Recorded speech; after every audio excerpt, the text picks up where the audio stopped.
欢迎来到新闻和活动频道，请订阅和分享已更新有关当今最着名明星的最新信息。维和口碑2集排片第一火锅上映2天票房3500万，截止5月2日8时53分，黄景瑜、王一博新片《维和防暴队》以 1.59 亿总票房反超古天乐新片《九龙城寨之围城》。暂列5一档票房冠军《九龙城寨之围城》以 1.38 亿票房跟随其后。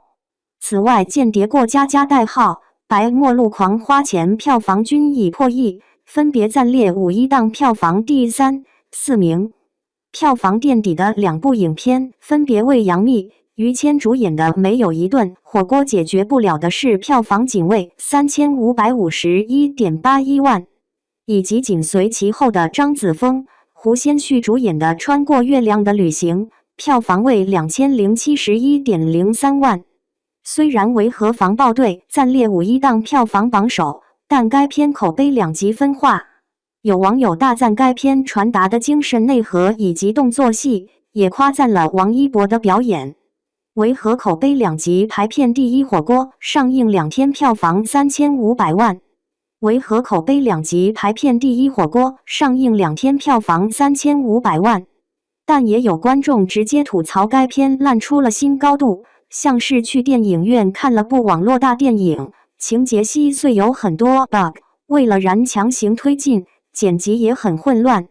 演员演技也遭到质疑，网友称每个人的演技都很差，王一博更是被指演什么都是一个表情。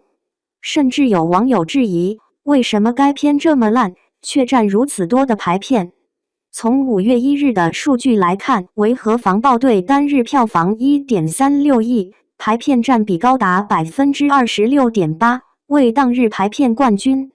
而此前5一档票房榜首的《九龙城寨之围城》，5一档首日排片仅为 9.2%，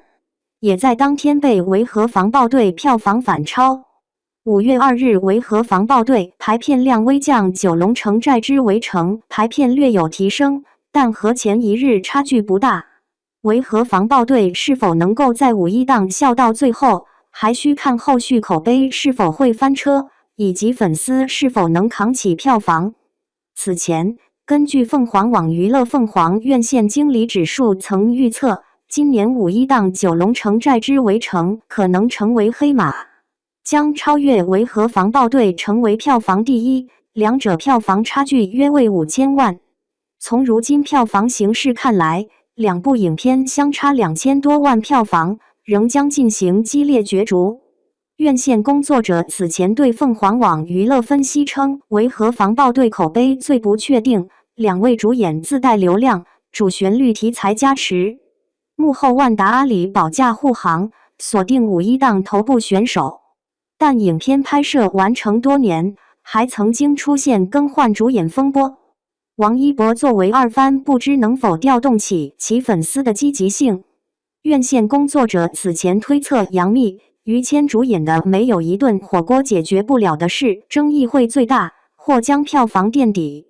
如今看也的确如此。凤凰院线经理指数汇集全国多位一线电影院线工作者，从5个维度评估及预测电影市场走势，包括卡司实力、导演实力、制作精良程度、宣发效果，综合评分。以院线专业人士的视角，配合直观的多维图，